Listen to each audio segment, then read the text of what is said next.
Right now, there is a company burning through billions of dollars a year, losing money on every single dollar that comes in the door, and Wall Street is still trying to hand it a trillion-dollar valuation. That's not a hypothetical. That's OpenAI in 2026. And if that sounds insane, it should, because we've actually seen this movie before. Rewind to the year 2000. A telecom giant called Lucent was one of the most trusted names in American tech. To keep its sales numbers climbing, Lucent started lending billions of dollars to its own customers, and those customers turned around and used that same money to buy equipment from Lucent. On paper, revenue exploded. Analysts called it unstoppable growth. In reality, Lucent was just paying itself and calling it demand. When the loop finally snapped, the company lost more than 90% of its value in under 2 years, and it took a big chunk of the telecom industry down with it. I'm bringing this up because a strangely similar loop is forming again, except this one isn't measured in billions. It's measured in trillions. And at the center of it sits a company most of you already trust with your homework, your emails, and increasingly, your job. Let's start with the man running that company. Sam Altman has quietly admitted, more than once, that OpenAI doesn't actually have a real plan to make money. Not next year, not in 5 years. His actual explanation to investors was that once OpenAI builds a system smart enough, they'll simply ask that system how to generate a return. Sit with that for a second. The repayment plan for hundreds of billions of dollars is ask the robot. If your financial advisor told you that, you'd fire them on the spot. When it comes from the founder of the hottest company in Silicon Valley, investors nodded along and kept writing checks. And those checks are disappearing fast. Last year alone, OpenAI burned through roughly $38 billion, spending $21 billion to generate about $13 billion in revenue. That's not a rounding error. That's losing money on every dollar that comes in, at a company reportedly chasing a valuation north of $1 trillion. For comparison, that's a bigger number than the entire economy of most countries on Earth, built on a business that, by its own numbers, still can't turn a profit. Inside the company, the warnings were apparently loud enough that OpenAI's own chief financial officer pushed back against going public this year. Her reasoning was straightforward: a failed flagship product, executives walking out the door, an ongoing lawsuit from a co-founder turned rival, and over $1 trillion in compute commitments with no clear way to pay for them. The response to that warning wasn't to slow down. It was reportedly to start cutting her out of the very meetings where investor spending gets discussed. When the person in charge of the money gets sidelined for questioning the money, that tells you everything you need to know. Now here's where it starts to rhyme with Lucent. In 2025, NVIDIA announced plans to invest up to $100 billion into OpenAI, tied to future data center buildouts. What does OpenAI do with a chunk of that money? It uses it to buy chips from NVIDIA.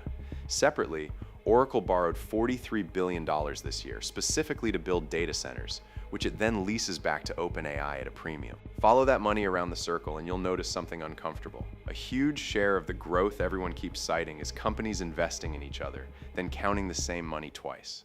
Maybe none of that matters if regular people are lining up to pay for these tools. So let's check. ChatGPT still leads the market by a wide margin, but out of its hundreds of millions of users, roughly 1 in 20 actually pays for it. Despite spending an estimated $6 billion on sales and marketing, OpenAI still can't convince the other 19 out of 20 to upgrade. And a growing share of the people who do pay for a premium chatbot are switching to a competitor instead, most often Anthropic's Claude. Fine, maybe it's businesses driving the real value, not individual subscribers. Except a survey of CEOs this year found that only about a quarter of enterprise AI projects delivered the return they promised, and just 16% had actually been rolled out company-wide. Where there is real value, it's narrow. Writing code, drafting emails, basic customer support.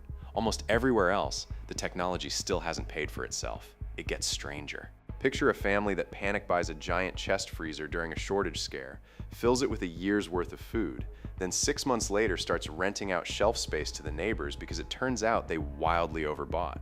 That's more or less what's happening at the data center level. Meta spent 2025 insisting it didn't have enough computing power to meet its own internal demand. In 2026, it announced plans to sell off spare data center capacity to other companies. Elon Musk's xAI did the same thing, leasing out compute to Anthropic and Google, two of its own direct competitors. When the companies building all this infrastructure start renting it out because they can't use it themselves, that's not a sign of a boom. That's a sign of overbuilding. Then there's the cost problem. OpenAI, Anthropic, and Microsoft have all shifted their enterprise customers away from flat monthly pricing toward usage-based billing, where you pay for exactly what you use. One company reportedly racked up a $500 million bill in a single month after telling its engineers to use AI as much as possible. The instruction went from use AI for everything to someone please check this invoice almost overnight. Faced with bills like that, plenty of companies have quietly started switching to cheaper Chinese models like DeepSeek, GLM, and Kimi. Coinbase says it cut its AI spending in half just by making the switch. Even Microsoft has reportedly been testing DeepSeek inside its own products as a cheaper option. Chinese models made up about 1% of usage on a major AI marketplace in late 2024. By early 2026, they'd crossed 60%, overtaking American models for the first time.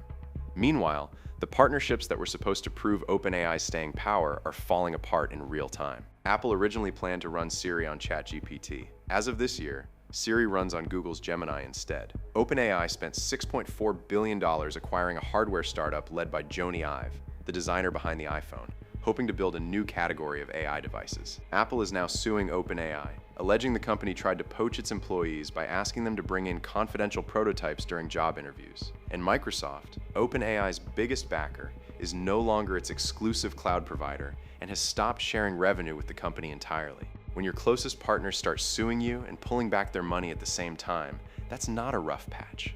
That's a divorce in slow motion. Here's the part that should actually worry you. A draft report out of the US Treasury Department, prepared for the Treasury Secretary and the Federal Reserve Chair, reportedly found that AI companies are now more deeply woven into the American economy than the dot-com companies ever were. If the AI market drops sharply, the analysts warned it could ripple through the stock market, private lending, the firms financing all these data centers, chip manufacturers, and even your electricity bill. While that report was being drafted, the Treasury Secretary stood in front of reporters in New York and talked up hyperscalers spending $750 billion this year, pointing to construction jobs and capital markets activity, encouraging everyone to keep an open mind about where it could all lead. The people with access to the real numbers are privately flagging a 5-alarm fire while publicly asking the rest of us to relax. It gets worse. Earlier this year, OpenAI reportedly offered private equity firms a guaranteed minimum return of 17.5% just to invest. When a company has to guarantee a return that high, what it's really telling you is that nobody wants to bet on it without a safety net. And more recently, OpenAI has offered the US government a 5% ownership stake in the company. Since the start of 2025, the federal government has already taken direct ownership stakes in roughly 30 companies worth a combined $26.7 billion. If Washington ends up owning a piece of OpenAI, the company effectively becomes too big to fail. And you already know who covers the bill when something is too big to fail.